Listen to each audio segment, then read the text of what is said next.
Olá pessoal, bom dia. O meu trabalho ele trata sobre a utilização de formaldeído e a sua toxicidade para girinos de ratora. Ele é um trabalho que foi publicado no 8º ENAR, Encontro Nacional de Ranicultura. Esse trabalho tem como base uma dissertação de mestrado da autora Juliana Macedo Santana, em São Paulo, 2014. Esse trabalho ele busca avaliar a concentração letal e os efeitos genotóxicos que o formol pode causar em girinos de ratora.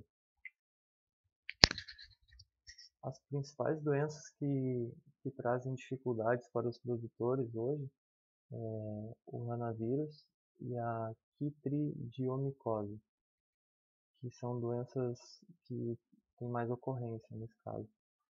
E esse trabalho ele busca a utilização de formol como uma alternativa para a desinfecção desses ranários. O formol, no caso, ele tem estudos que mostram bastante controle sobre doenças fúngicas, bacterianas e parasitárias. E ele é um produto liberado para piscicultura por alguns órgãos, né, que são responsáveis. E ele também é considerado um produto carcinogênico, cancerígeno. Então, essas doenças, principalmente a quitridiomicose, ela, ela causa letargia, anorexia e engrossamento da pele do anfíbio. E o engrossamento da pele acaba matando o anfíbio por dificuldade de respiração e, e essas doenças elas se tornam presentes na ratouro e ele acaba sendo um vetor de doenças para outras espécies nativas, né? Então, os produtores eles têm dificuldade, algumas vezes, de acabar com essas doenças, porque eles podem ter resistência a alguns produtos, né? Então, a metodologia. Esse estudo foi realizado no Laboratório de Toxicologia Aquática do Instituto de Pesca de São Paulo e foram adquiridos girinos com peso médio de 9,73 gramas, com mais ou menos 1,38 gramas, a mais ou para menos, com estágios de desenvolvimento de 31 a 36.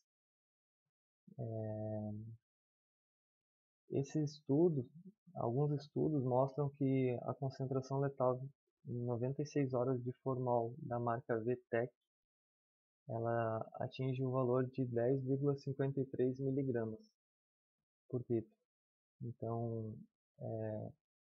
com essa dose já se torna uma concentração letal para girinos nesse tamanho e nessa fase de desenvolvimento.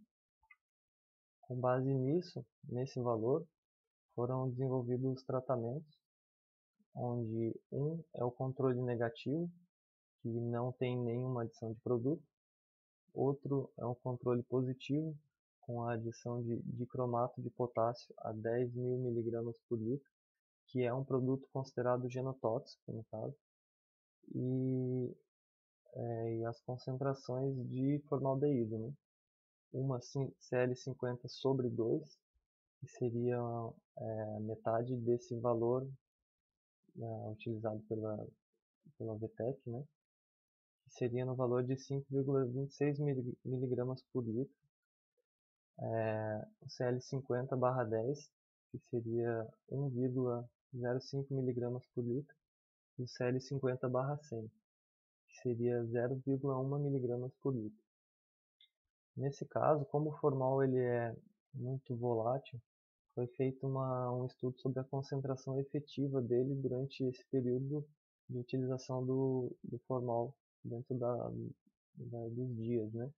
Então eles pegaram um frasco de 500 ml, mediram antes e depois de trocar água,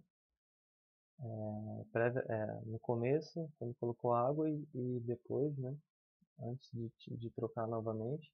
E eles perceberam que essa dose diminuiu. Então, a concentração efetiva desses tratamentos se tornou 5,08 miligramas, 0,88 miligramas, e o último, o teste não conseguia pegar esse valor, então ficou como 0,1 miligramas por litro. Foram então 4 repetições, 4 aquários, cada um com 12 litros por tratamento, com exceção do controle positivo, que teve apenas uma repetição, em função da toxicidade desse produto utilizado, né?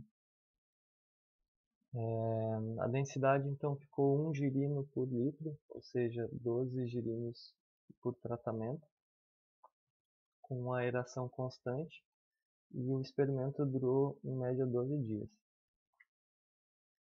Antes do experimento teve um período de aclimatação durante 7 dias, a uma temperatura de 22 graus Celsius e fotoperíodo de 12.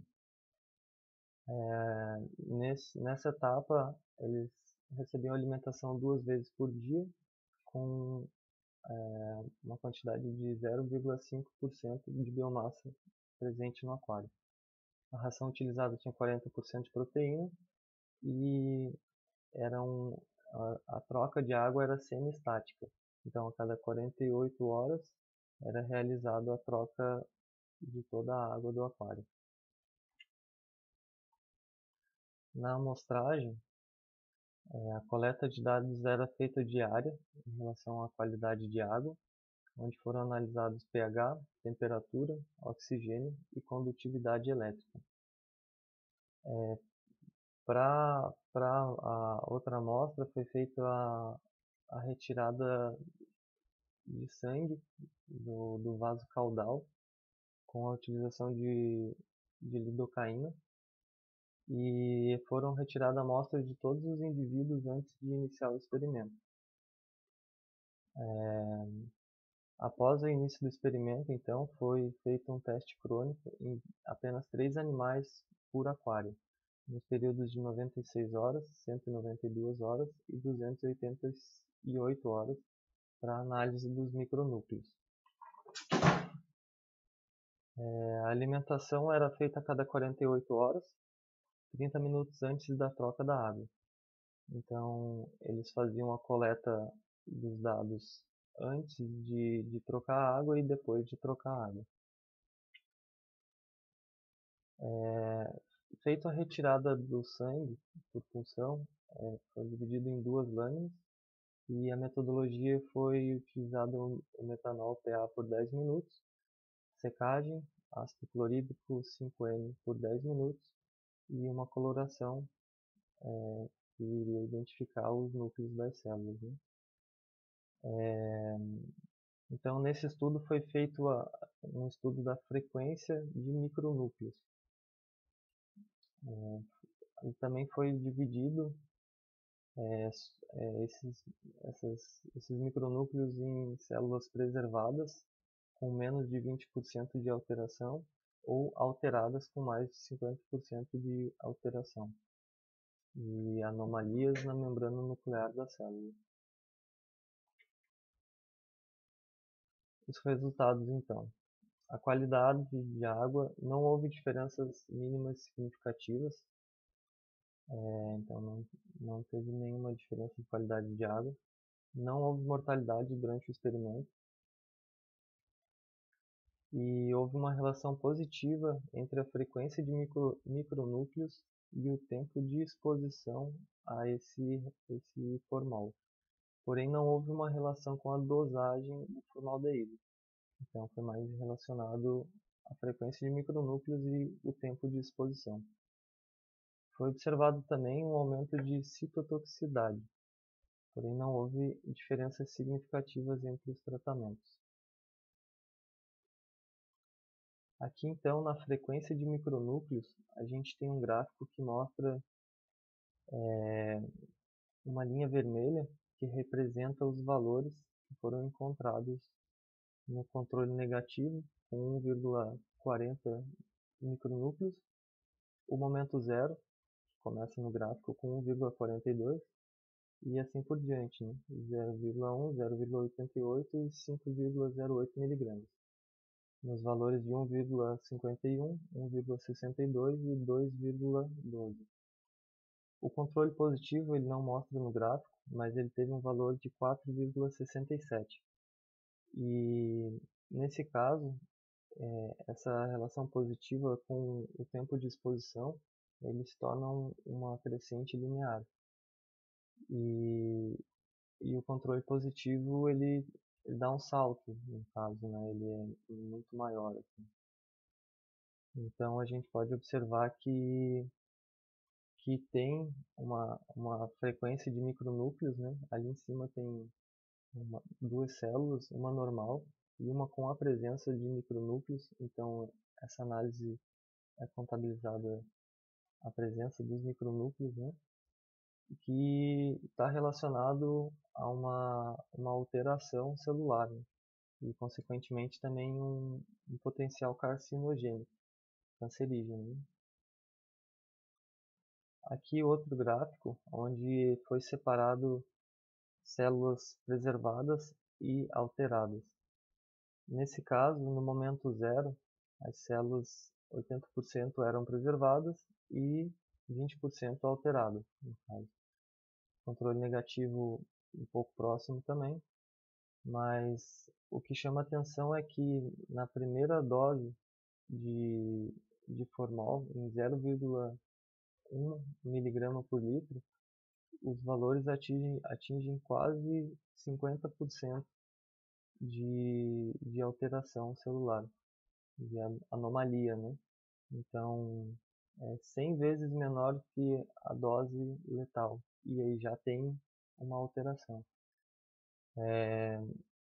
Aí então, um pouco mais de dose já sobe para 50% e 5,26 miligramas já está acima de 50%.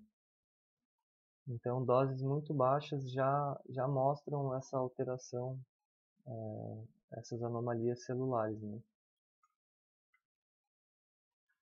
A conclusão desse estudo, então, ele mostrou um aumento da concentração de formaldeído, que gera um aumento de anomalias nucleares e um aumento na frequência de micronúcleos.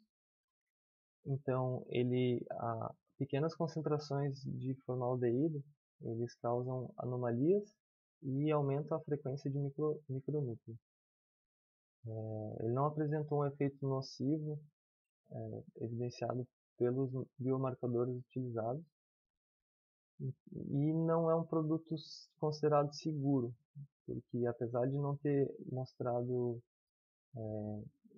nada muito grave, digamos assim, esse agente se mostra altamente genotóxico e nesse estudo ele se mostra que em concentrações baixas, em casos subletais, ele já tem essa ação, né, que é maléfica no caso.